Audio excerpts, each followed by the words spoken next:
అంటే పిల్లల జీవితాలపైన తల్లిదండ్రుల ప్రభావం కూడా పడుతుంది. 90% తల్లిదండ్రుల ప్రభావమే కనపడుతుంది. 90%.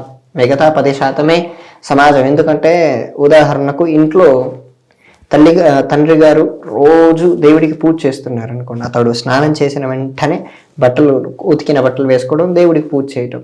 కొద్ది కాలం తర్వాత వాళ్ళ పిల్లలే ఇతన్ని ఆచరిస్తారా లేదా? ఆచరిస్తారు. నేను రోజు ఇంట్లో సంధ్యావందనం చేసుకుంటే మా అక్కయ్య గారి పిల్లలు వచ్చి, వాడికి ఉపనయనం కాకపోయినా వాడు వచ్చి నా పక్కన కూర్చుంటాడు. వాడికి ఏం తెలియదు ఉపనయనం అంటే, వాడికి 5 ఏళ్ళు, వాడికి ఏమీ తెలియదు. నేను రోజు విభూతి పెట్టుకుంటుంటే మా అక్కయ్య గారి కూతురు వచ్చి అమ్మాయి విభూతి పెట్టించుకుంటుంది, అమ్మాయి 2 ఏళ్ళు. మనం ఏం చేస్తామో, మనం ఎలా ఉంటామో దాన్ని బట్టే మన పిల్లలు అలా ప్రవర్తిస్తారు. ఇప్పటిదాకా చాణక్యుడి కథ చెప్పారు చూడండి. చాణక్యుడు చెప్తాడు, చిన్నపిల్లలు మట్టి ముద్ద లాంటి వారు. అవును.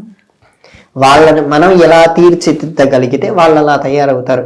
ఆ మట్టి ముద్దని మీరు టెర్రరిస్ట్ రూపంలో తీసుకొచ్చారనుకోండి, వాడు టెర్రరిస్టే అవుతాడు. వాడిని ఒక ఆచారహీనుడిగా, సమాజ సేవకుడిలా కాకుండా సమాజానికి వ్యతిరేకంగా తయారు చేశారనుకోండి, అలాగే అవుతాడు.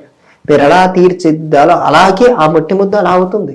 దీన్నే భగవద్గీతలో కృష్ణ పరమాత్మ చెప్తాడు, యద్యదాచరతి శ్రేష్ఠ తత్తదేవే తరోజన సయత్ ప్రమాణం కురుతే లోకస్తదను వర్తతే. మన పెద్దవాళ్ళు దేన్నైతే చెప్తారో చెప్పటం మాత్రమే కాదు. ఉదాహరణకు నేను 100 సేపు ఇంతసేపు ప్రవచనం చెప్పాక దాన్ని నేను ఆచరించకపోతే నేనేమవుతాను?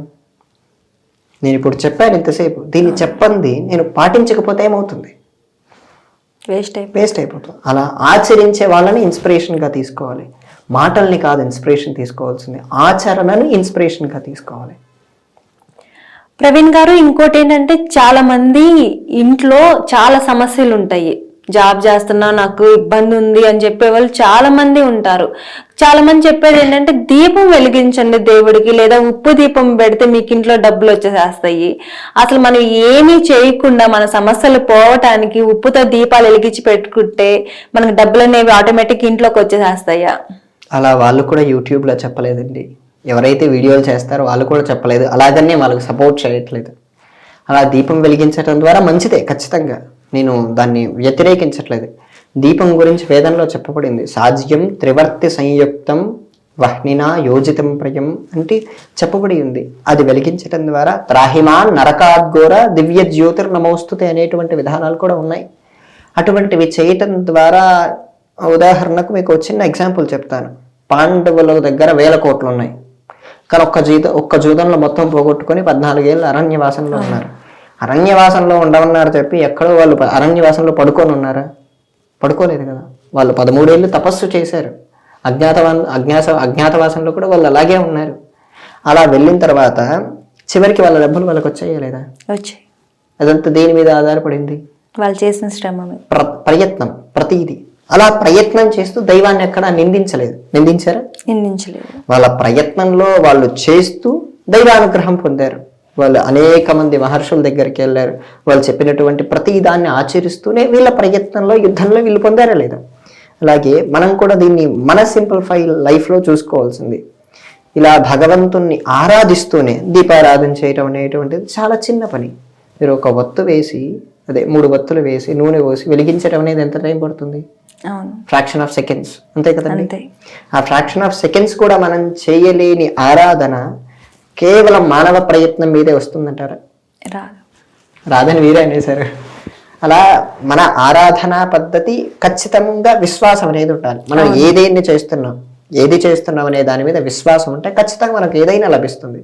ఆ విశ్వాసానికి తగ్గట్టు ప్రయత్నం ఉండాలి. ప్రయత్నం లేకపోయినా, ప్రయత్నం ఉండి విశ్వాసం లేకపోయినా రెండు నిష్ఫలమే. అది చాలా మంది దీన్ని ఎట్లా తీసుకుంటున్నారు అంటే, మేము ఈ దీపం వెలిగించేసేమో మాకు అన్నీ అయిపోవాలి, ప్రయత్నం మేమేం చేయము, ఇది పెట్టేసేమో మాకు అన్నీ అయిపోవాలి అనే తీరులోకి వెళ్ళిపోతున్నారు. ఇది ఎంతవరకు అసలు కరెక్ట్ అంటారు? ఇది కరెక్టేనా అసలు వాళ్ళు అట్లా ఆలోచించటం? ఇది చెప్పిన వాళ్ళని నెగిటివ్ అవటం తప్పితే ఏమన్నా ఉంటుందంటారా? 99% చెప్పిన వాళ్ళ విధానంలో కానీ వీళ్ళు తీసుకునే విధానంలో కానీ తేడా ఉంది. వీళ్ళు చెప్తున్న విధానం వాళ్ళ రిసీవింగ్ అనేది కూడా ఉంటుంది కదా, ఆ రిసీవింగ్ నాలెడ్జ్ కరెక్ట్గా తప్పైనా ఉంటుంది, లేదా వీళ్ళు చెప్తున్న తీరైన తప్పుగా ఉంటుంది. ఎందుకంటే నేను ఇప్పుడు ఇప్పటికిప్పుడు నేను 1000 దీపాలు వెలిగిస్తాను, నాకు 1,00,000 రూపాయలు వస్తాయంటారా? నేనే చెప్తాను రావని. మీరు దీపం వెలిగించండి. అట్ ద సేమ్ టైం మీ ప్రయత్నం మీరు చేయండి. మీ ప్రయత్నం మీరు చేయకుండా దీపం వెలిగించి ఇంట్లో నుంచి ఇది శంకరాచార్యుల వారు కనకధారా స్తోత్రాన్ని చదివితే పైనుంచి అమ్మవారు ఉసిరికాయలు ఏం వేయదు, మీకు బంగారు ఉసిరికాయలు అందరూ చల్లరు, అంత భక్తులేం కారు మీరు. అలా మన ప్రయత్నం మనం చేసి మనం నిత్య శుద్ధంగా మనం విశ్వాసంగా ప్రార్థిస్తే ఖచ్చితంగా మనం ప్రయత్నం చేస్తే ఖచ్చితంగా వస్తాయి. నేనే ఉన్నాను. నేను కొద్ది కాలం కిందట కేదార్నాథ్ వెళ్ళాను దసరాకు. నేను జస్ట్ ఫ్లైట్ టికెట్ బుక్ చేసుకున్నాను వెళ్ళటానికి డెహ్రాడూన్ వరకు. రిటర్న్ వెళ్ళటానికి నా దగ్గర అప్పటికి 5,000 ఉన్నాయి. కేదార్నాథ్ వెళ్ళడానికి 5,000 సరిపోవు. అట్ ద సేమ్ టైం నేను అప్పటికి రిటర్న్ టికెట్ బుక్ చేసుకోలేదు. కేదార్నాథ్ అనేటువంటిది అక్కడ ఒక వాటర్ బాటిల్ కొనాలన్నా చాలా కాస్ట్. మీరు అక్కడ ఒక కాఫీ తాగాలంటే 60 రూపాయలు అవుతాయి. నా దగ్గర ఉన్నది 5,000. నేను ఇంకా అప్పుడు ఫ్లైట్ కూడా ఎక్కలేదు. ముందు రోజు రాత్రి వరకు నా సిచ్యువేషన్. కానీ నా ప్రయత్నం నేను చేస్తూనే భగవంతుణ్ణి నేను స్మరిస్తూనే ఉన్నాను. స్మరించడం ద్వారా నాకు కావాల్సిన ధనం నేను బయలుదేరేసరికి నాకు వచ్చేసాయి. ఇదంతా ఎలా వచ్చిందంటారు? నా ప్రయత్నం ఉంది, అలాగే భగవంతుడి కృప ఉంది. భగవంతుడి కృప లేకుండా నా ప్రయత్నం మాత్రమే ఉంటే సరిపోతుందంటారా? సరిపోదు. నా ప్రయత్నం ఇప్పుడే చెప్పాను. నా ప్రయత్నం ఏంటి? నేను రేపే గురువాయూర్ వెళ్తున్నాను. గురువాయూర్ వెళ్తున్నప్పుడు నేను ట్రైన్ బుక్ చేసుకున్నాను. అది ఇంకా వెయిటింగ్ లిస్ట్ 20లోనే ఉంది. నా ప్రయత్నం ఏంటి? 20 ఉంటే నేనేమైనా ప్రయత్నం చేయగలనా? ఆ 20 మందిని 19 మందిని కట్ చేసి నాకు ఒక్కడికి టికెట్ ఇవ్వడం అనేటువంటిది నాకు సాధ్యమా?